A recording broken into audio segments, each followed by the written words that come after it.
that number 28 spot, Christian, is really unique. You look at that spot, it gives them really flexibility. They could move up based on their history. You've seen last year, they found a cornerback that they felt like could come in and develop in the scheme, and Terry Arnold was the selection. They moved up. They've been willing to move all over the draft in later rounds as well. But this year, I think that, as you started to read these prospects in the first round, what you see depth wise on day two, I do think there's opportunities for the Lions to move down if you want to add more capital in later rounds. I think there's an advantage to that, but it kind of has the sense that there has to be a player in the trenches that they find could be a very much a valuable asset for Dan Campbell and the coaching staff. So it tends me to believe that the team could target someone and maybe move up, even if it's just a couple spots.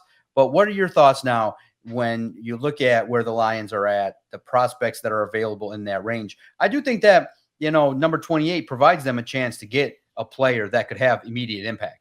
I think that an edge rusher could compete with Davenport. I think an offensive lineman could come in and compete with Graham Glasgow. So there's opportunities there, but there's also value too in saying, well, maybe you can go up and get a higher caliber edge rusher if you find that player is a fit. So do the Lions move up, move down, or when Thursday night comes, do you think they'll stay at number 28?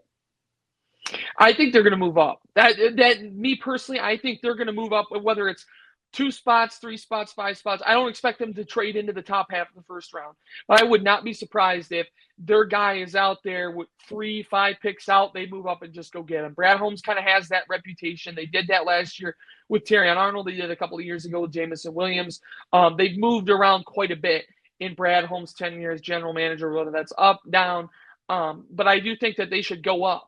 And I think that if you identify an offensive line prospect or an edge prospect, those two specifically, who can come in and help you right away, and they check every single box that you got, then the Lions should have no issue moving up to go get them.